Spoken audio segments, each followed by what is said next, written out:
for joining us this afternoon. This is Paige from the CHAMPS office, and I'll be facilitating today's webinar before I turn it over to our presenters. A few things before we get started. If you just joined us, thank you. This is just a reminder to please mute yourself before we get started so that any background noise in your office or building doesn't make it hard for the presenters to be heard. A few housekeeping items. Our next training will be the safe implementation of evidence-based maternity practices, and that will be on June 27th at Singing River Hospital. Right now we're offering 2 sessions, and if you want more information on this, you can head over to our website at cheerequity.org. And we'll be doing a CHAMPS conference this October. We'll have some pre-conference events on October 29th, and then the full conference of breakout sessions on October 30th. More information and registration for that will be opening soon. And this will be our last webinar for the spring. We'll start again in the early fall while we take a little bit of a break over the summer months. And we'll let you know all about that on our CHEER website as well. So I'm going to turn it over to our presenters, Andrea and Dr. Kim Marie, to get started on their presentation of sustainability in the community. All right. Good afternoon, everyone. Can you hear me okay? Yes. Yes. Okay. All right. Thank you. Good afternoon. So happy to be here and happy to be able to talk with you all to talk about sustainability in the community.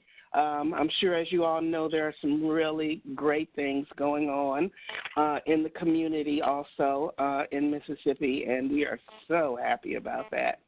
So our little mission here at Reaching Our Sisters Everywhere is we were founded to address breastfeeding disparities in the community. We want to normalize breastfeeding by providing resources and networking opportunities for individuals and communities. And so in conjunction with our partner, CHAMPS, we have had the great opportunity to work with you all very closely in the communities in Mississippi, and we've been very happy about that. We wanted to point out to you, again, why it is important for us to continue to work very closely with communities, with all communities, of course, but specifically with communities of color all over this country, and that is because there is, you know, a breastfeeding gap in breastfeeding initiation and duration, and so we want all babies to be breastfed. We want all mothers and babies to receive the importance and the benefits and the bonding and all those wonderful things that we know happen with breastfeeding. But we really want to work very closely with marginalized communities to assure that they are able to move along in the breastfeeding landscape also. So this is the first time since Healthy People 2020 has put out their information and objectives that we have actually reached the Surgeon General's expected goals for breastfeeding initiation as a nation, and we're really happy about that. But as you can see on this little graph here, on this little chart, the lowest breastfeeding rates, again, are in the African American community. Rates have gone up extremely well, and again, the gap is not nearly as wide as it has been, because for many, many years we were owning a gap of about 20%, about 30%. Hello? I was just wondering, could you all mute? If you're not on mute, could you please mute your phone? We appreciate that. Okay, thank you.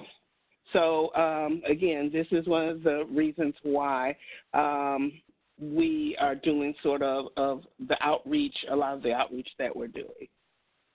So on this little chart, this is just a little chart that sort of indicates some information about the American dream. Sometimes it's a little more difficult for families of color to reach that the end of the race as it is for some others. And so, again, resources and information and just a little more education is what we are doing to make sure that all of our communities reach that American dream with breastfeeding.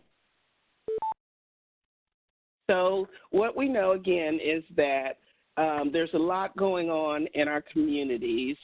Culture is important, and so it is important for us to address the community when working to educate and to train in equitable ways. And so that means that we have to include all of these things. We have to include ethnicities and genders and family dynamics, the age, there are young moms and there are older moms, and then we have to look at all those other things that are added on, the social determinants of health, and also just how it is that we grew up and our different aspects and perspectives.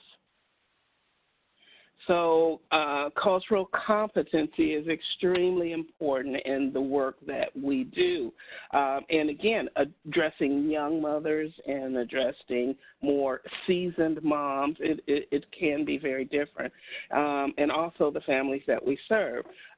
For example, the picture of the 18-month-old that you see with the bottle is a mother who exclusively breastfed.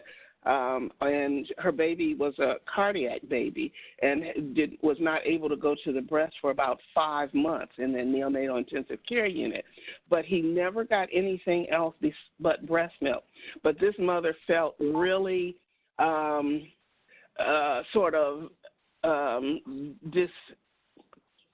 ostracized and disenfranchised when in circles of breastfeeding mothers because the baby was taking breast milk in a container. And, we kind of just, see the container and just assume that it's not breast milk. So, again, that's something that she has been kind of going through for 18 months as an exclusively breastfed mother. And the other young lady that is completely covered up was very comfortable with her breast being out and breastfeeding every place that she went because it is very much embedded in her culture. So even though all of her other skin was covered up, she didn't mind having her breast out and walking around because, that's just how they feed the baby. So culture and how we express it is definitely different in different communities. So what our communities are, a feeling of fellowship with others as a result of sharing common attitudes, interests, and goals.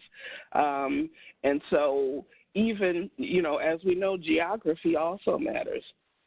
All of us, or most of us, are here in the southeastern states, and we're very used to Southern hospitality.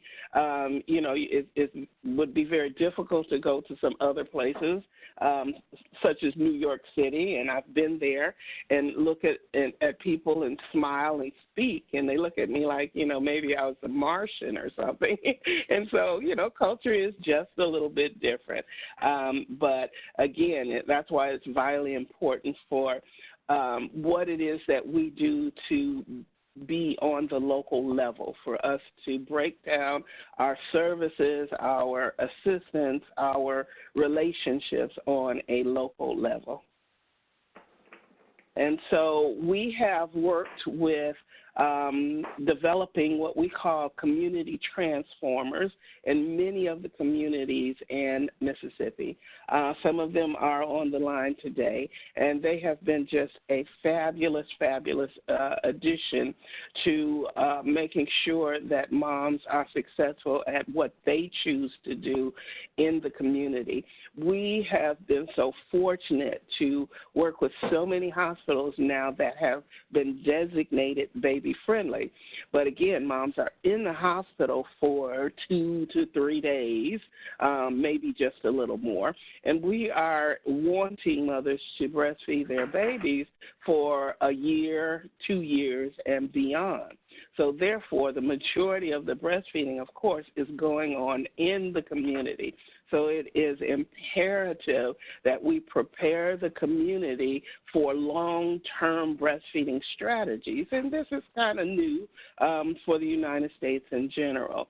But we are working very hard to make sure that this is done. So these are community transformers, many of them from the state of Mississippi. We make sure that they help us to design programs and policies and procedures so that it is relevant to the communities that they serve. We, again, don't want to just go in and do a sort of a cookie cutter, this is for everyone. So we stay close to what's happening in the community, what's happening in the hospitals, what the moms are saying to us. We speak to them often to make sure that they have what it is they need to help their sisters and their cousins and their friends and their church members and the ladies that they work with be successful at breastfeeding. So, a mom's perception is very important, and so we try to also, of course, prepare them before they go in, and just like the hospitals are doing, just to make sure that they understand that when they come out, there hopefully is going to be some help and some assistance in the communities. But again, the moms or influences on the moms include the grandmother, the father, and also what she knew about breastfeeding even before she got pregnant. But as she is going through her prenatal care, it is vital that she gets some information about breastfeeding at that time also, her lifestyle, so that we can talk about that, and her personal perception. And again, we adhere to the little methodology of Johari's window of we know what we know very little about what we don't know, and we don't know what we don't know. And if we don't know anything about breastfeeding, then, that's not something that you would just choose. So we all are very familiar with the reasons why breastfeeding is important. And, again, mothers need to understand, and this is what they've told us in our gatherings and our breastfeeding meetups, is that they did not know that breastfeeding was important. They do understand the benefits of breastfeeding, but no one's really told them about why and how much it is important. So also some of the major challenges that we hear is that a mom is concerned about her milk supply from the day that she has her baby to the day that she weans. So it is vital that moms understand what supplementation will do. And also the other major challenge is nursing in public. So we have to help them through challenges. There are many ways that we can do this. There's fabulous things online. There is wonderful community assistance, and we're going to talk about that briefly also. And along with knowing the importance of breastfeeding, along with listening to and understanding what their challenges are, what their concerns are, what their issues are with breastfeeding, the other main thing that we have to do is to make sure that they have the skills to be able to carry this task out. We can't just say, okay, now we've given you all this vital information, go forth and do it. So we have to provide moms also with the skills to be able to get through those first few days. We want moms, again, to breastfeed for a year, 2 years, and beyond. And therefore, being in the hospital for those 2 to 3 days, what we know as far as the physiology of the breast is concerned is that the crisis days are day 3 and 4. So most moms are at home at that time. So that's why it is very important that we equip them from the beginning with information on how to be successful, at least getting through those first couple of weeks. So, again, talking about partners, we want to make sure that the dads are involved at every angle, that we also educate, equip, and empower dads to help promote and support and protect breastfeeding and his breastfeeding family. And make sure that they are able to get the information, because just like, or really even more, of course, than the moms, nobody's talking to dads about breastfeeding. And what they've been telling us as we have traveled is that they're sort of ignored. And when, you treat dads like they're invisible, they will disappear. So it is important that we include the fathers, bring them out of those corners in those clinics, look at them. They say that, the staff doesn't even look at them and acknowledge them. So we want to rectify that, to make sure that they are included in the education and information and resources. And grandmothers. Grandmothers are very important and vital, and a lot of times, again, they just don't have the information. So we need to make sure that grandmothers are also included in training, education, and resources. And the Baby Friendly Hospital Initiative has done fabulous work in moving us so much closer to equity, and definitely in increasing breastfeeding rates in all the communities. Other programs and projects, again, we're so excited about how many CLCs that there are now in Mississippi, and we're hoping that more and more of you will continue to do advanced training and education, and also IBCLCs. We are familiar with more of the community and nurses and the nutritionists going forward, and also to obtain their IBCLCs. So thank you all for that, because it is vitally needed in order to keep this momentum going, to help moms to reach 3 months exclusive breastfeeding, 6 months exclusive breastfeeding, and that's what we're aiming for. We're aiming for initiation, and we've gotten that to be so much better than it has been, and now we need to continue to work towards exclusivity. Training healthcare providers, of course, is one of the delights of CHAMPS and CHEER, and with the skills training that was done throughout the state, we know that truly helped to provide better access and less anxiety for the staff, the hospital staff, and the safety training that is going around now is really phenomenal, and we are so excited to be a part of that and to see how that has been so vital to the hospitals that we serve. Again, we've talked about community transformer trainings, but consider developing some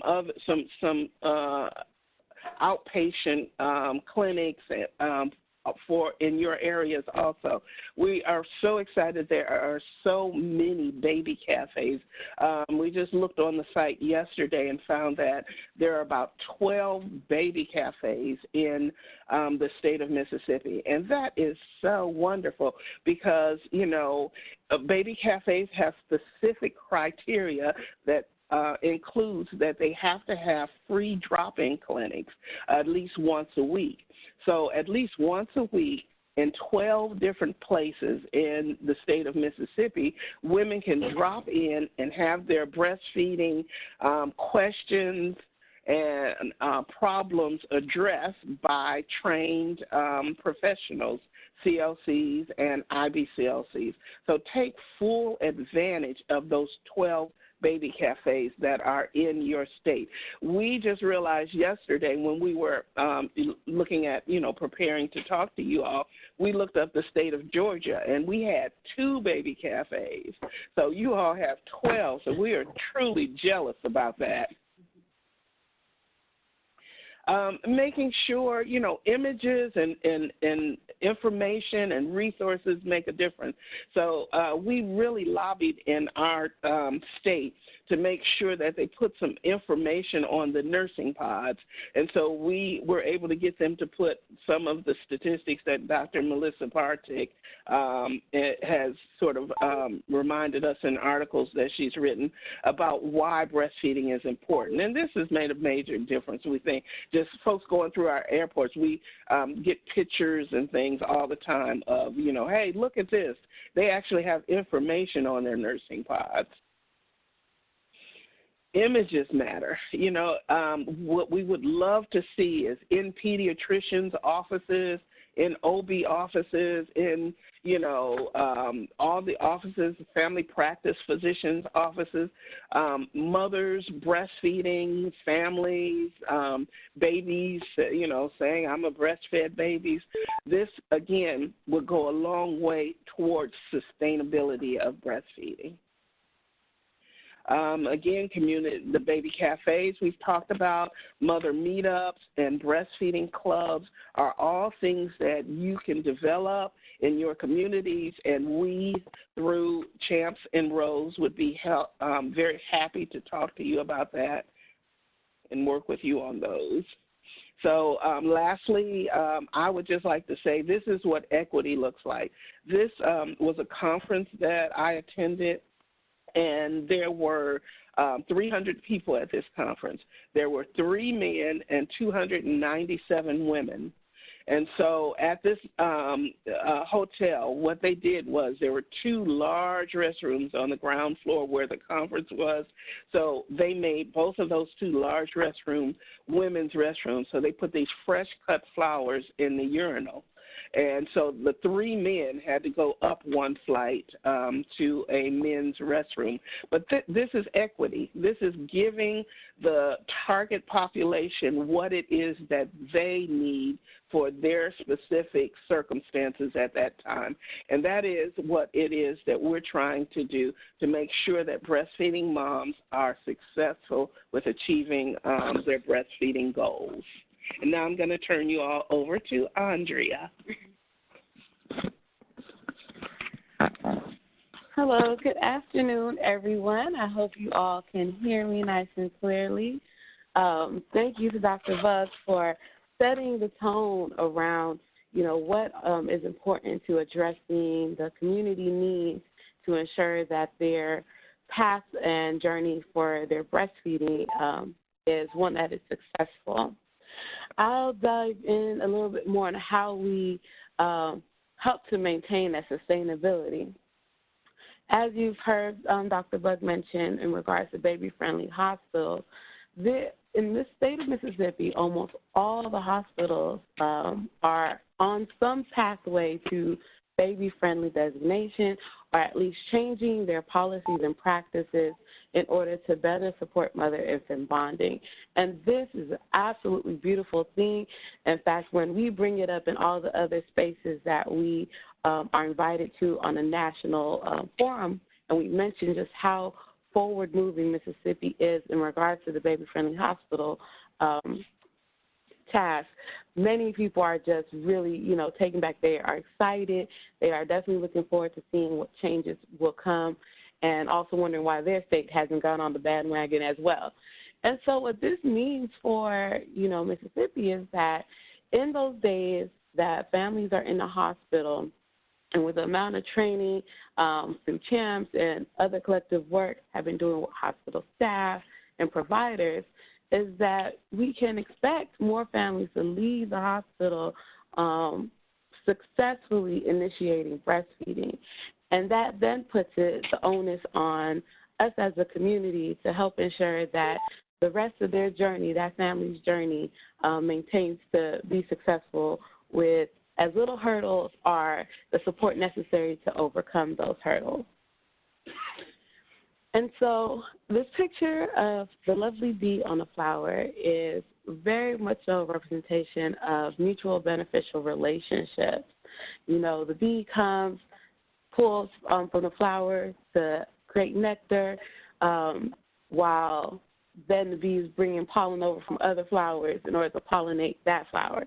That mutual beneficial relationship, I want us to consider that transcending to how we work together to continue to support families.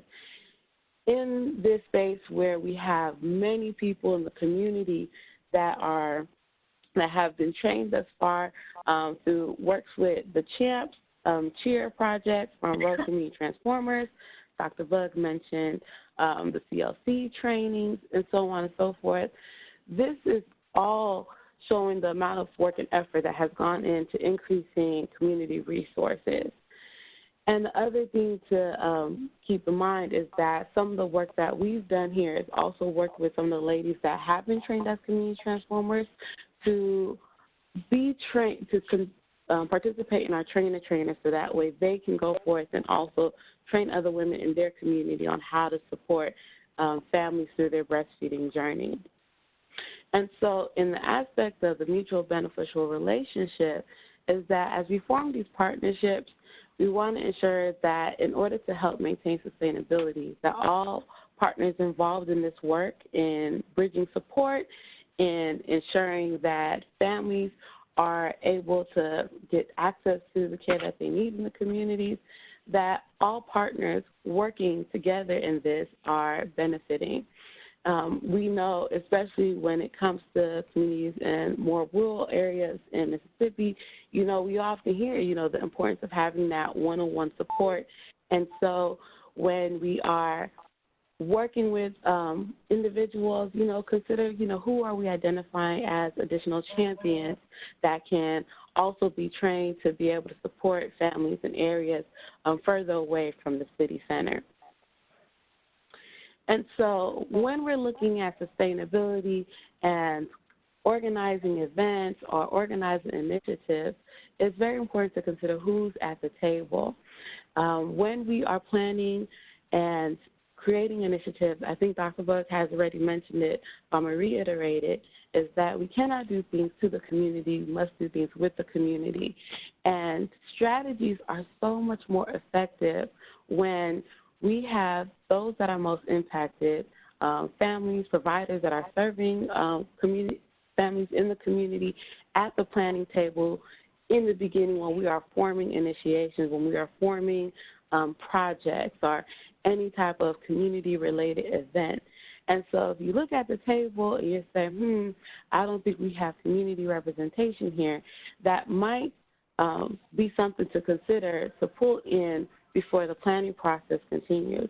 When we're talking about that sustainability piece, that representation is extremely important. And so this is a component of building in that sustainability, is that folks in the community have a voice, are able to participate in the planning and implementation of activities, whether these are breastfeeding clubs, community health fairs, projects and initiatives. So that way the conversations can go both ways and also ensure a more successful initiative or project. And so when we consider what the aspect of lending that helping hand to further train community members as breastfeeding supporters and providers. This speaks to really ensuring that there is broadly available support for breastfeeding support for families as they discharge.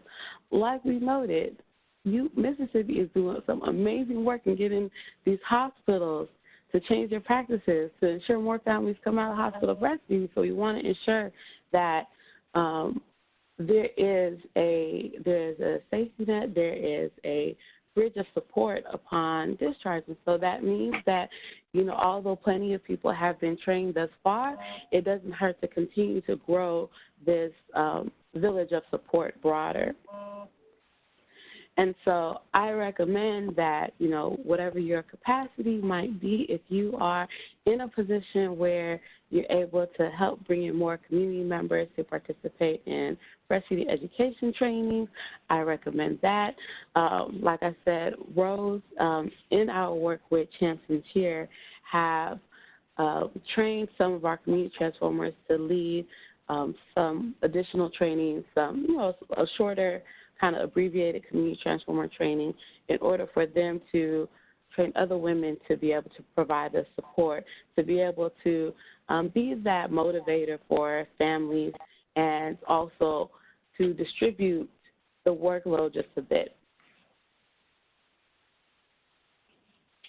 The other thing that we want to highlight is that coming up in October, we are, Regional Sisters Everywhere, in collaboration with the Champs and Cheer Project, have a pre-conference community forum that we'll be hosting in Jackson, Mississippi on that 29th. This is I think, our third or fourth time hosting and leading conversations. And what this does is present the opportunity to kind of hear some updates about what's going on with our end of the project. We also use this opportunity to highlight some initiatives that are currently taking place and throughout the state, along with highlighting additional available resources that we are connected with. So we definitely invite everyone to be able to participate and attend. Look out for more information about registration on our website, and it'll also be shared through the CHAMP site.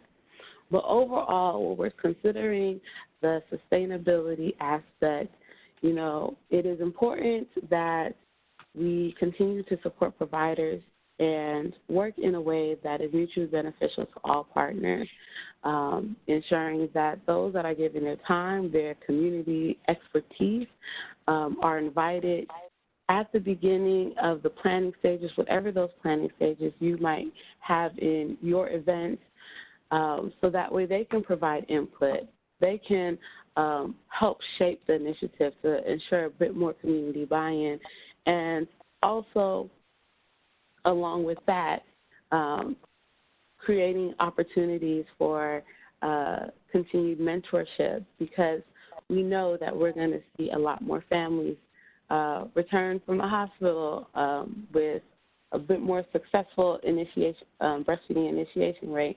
And as highlighted, the importance of breastfeeding is extremely more abundant when duration is considered. And so helping families not only achieve their breastfeeding goals, but also what it means as far as health outcomes in helping families get through 6 months of breastfeeding, 9 months of breastfeeding, 12 months, and beyond. And so we wanted to make sure that there was time for questions. And so I will go ahead and open the floor to anyone that wants to ask Dr. Buggs or myself any questions regarding community engagement and sustainability.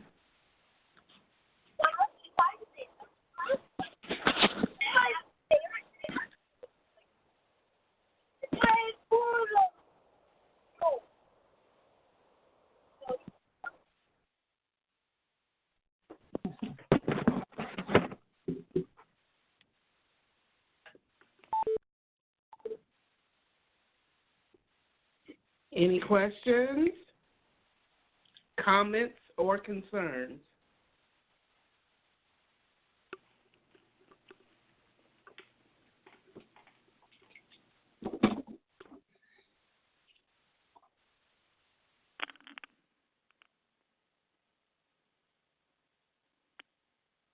Mm.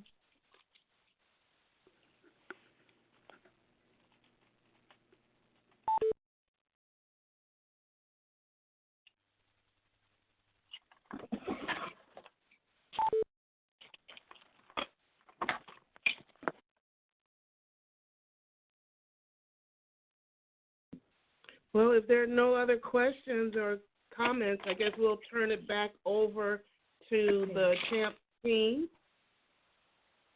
Yeah, thank you. We did have one question come through the chat box. Thank you for your presentation. Do you have any guidance for other states?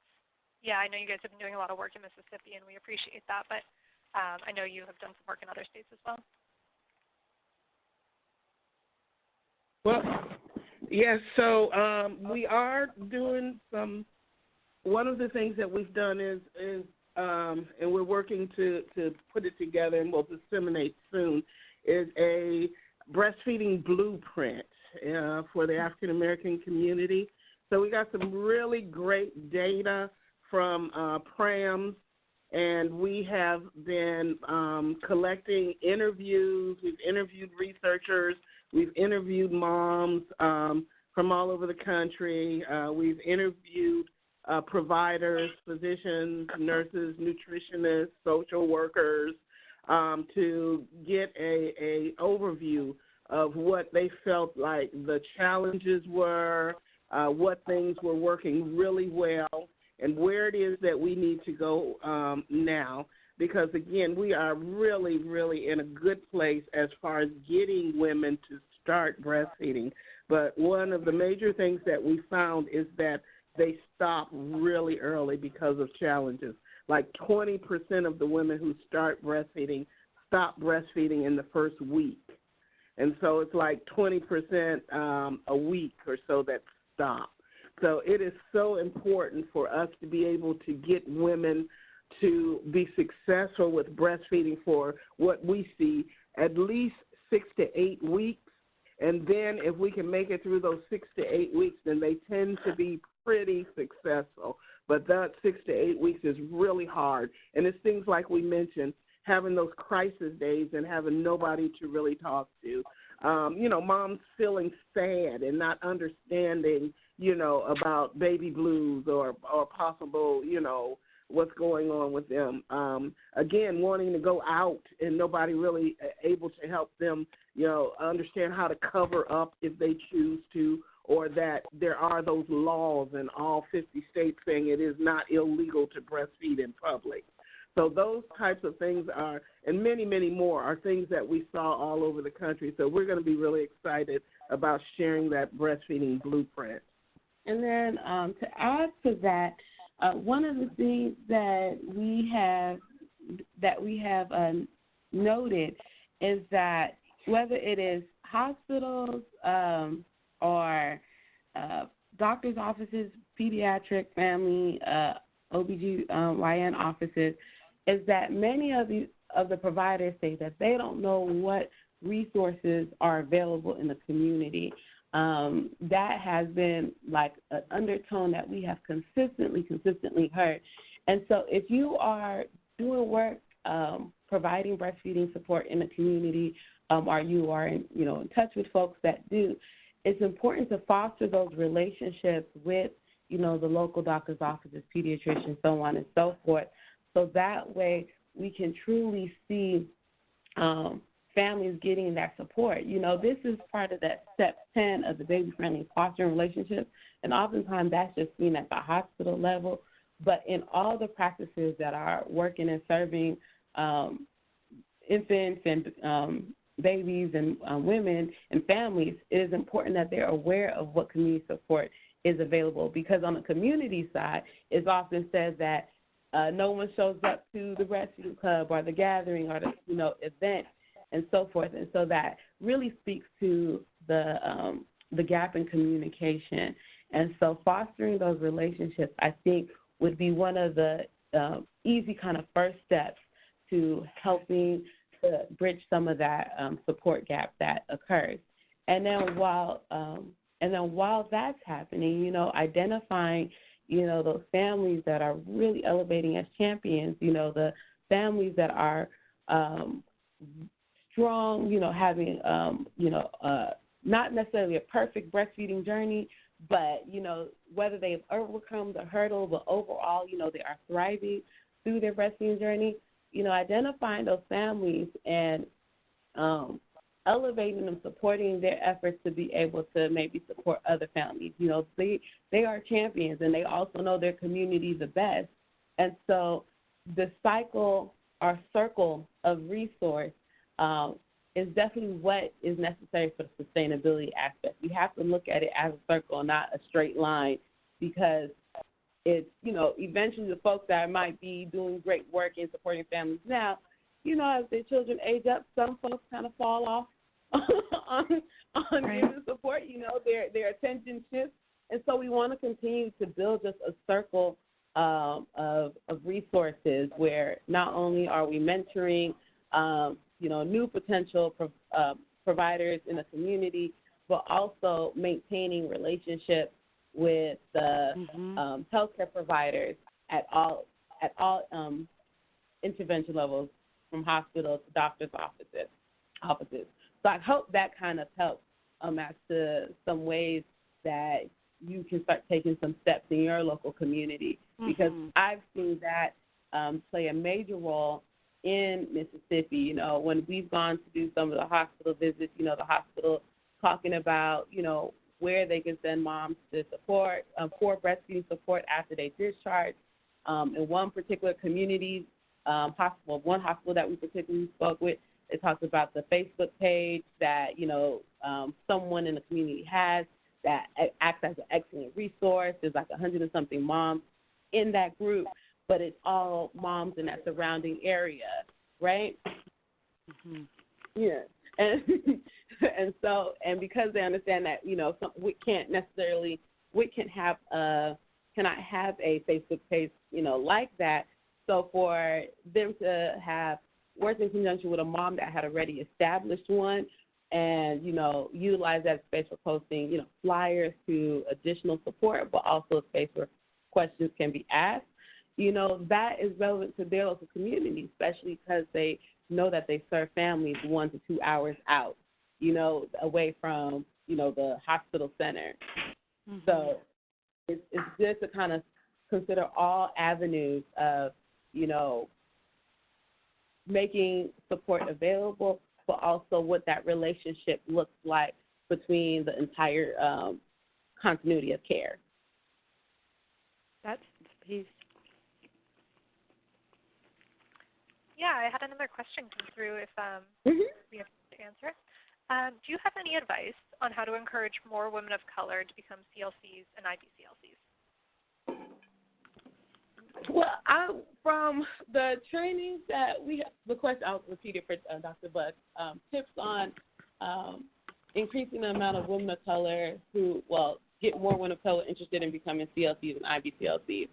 And I'm going to say, speaking from our work with community transformers, is that many of the ladies we have trained as breastfeeding peer counselors do want to go forward and do more work. It's just a return on investment, right?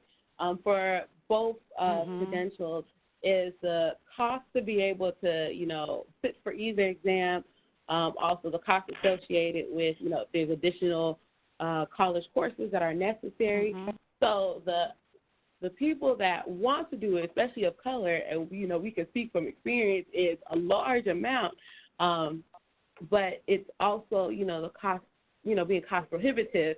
And so that's where that mutual beneficial relationship comes from, is that, you know, if there is support, we know that, you know, women in the community are providing, you know, peer breastfeeding support, that, you know, you are then able to help champion the opportunity for them to level up, be able to get additional credentials for it. Because trust me when I say, I think we've trained close to about 120 community transformers in the state of Mississippi.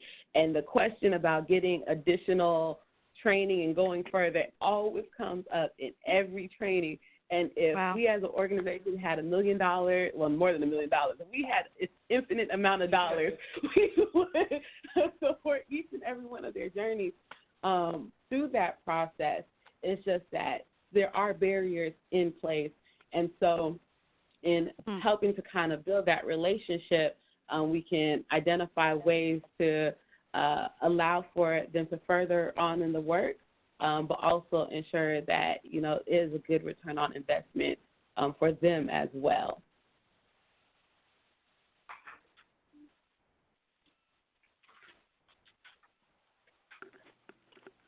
Thank you very much. Are there any other questions that our audience has?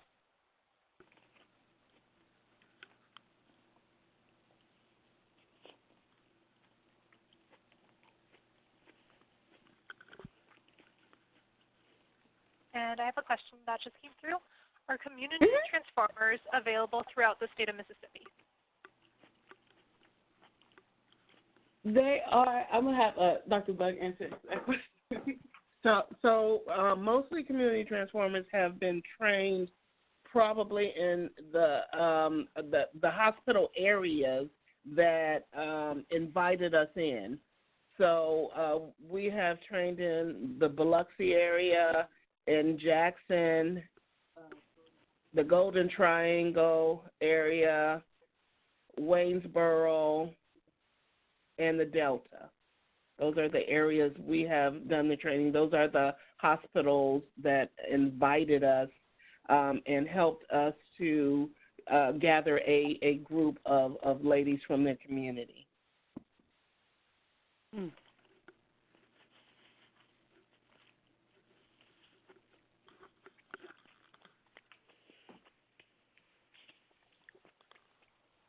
Are there any other questions at this time?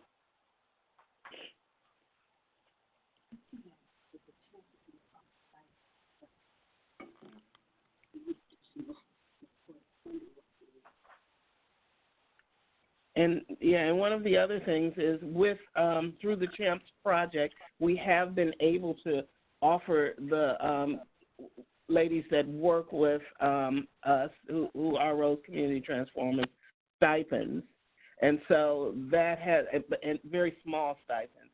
And again, that, you know, we value the work that they do in the community. They are passionate, really wonderful folks. And so we want to make sure that we compensate them as much as possible. And so with the CHAMPS project, we are able to offer them some stipends, and that makes a difference. Wow.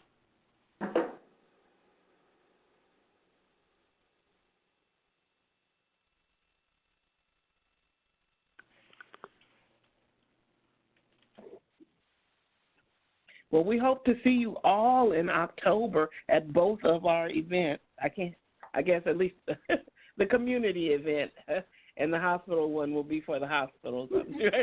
I guess I can't invite everybody to all of them. Wish I could. Well, I do thank you all so much for spending your afternoon with us. We really appreciate it. And please let us know if you have any questions or anything that we can do better or that we can do to help you all, because we are definitely open to any and all community engagement that we can do. So our information is on this slide. Please email Andrea or myself. Thank you. Thank you so much for sharing your experience with us. We really appreciate your time. Thank you. And thank you to everybody that joined us this afternoon. Have a good rest of your day. Thank you. Thank you all. God bless.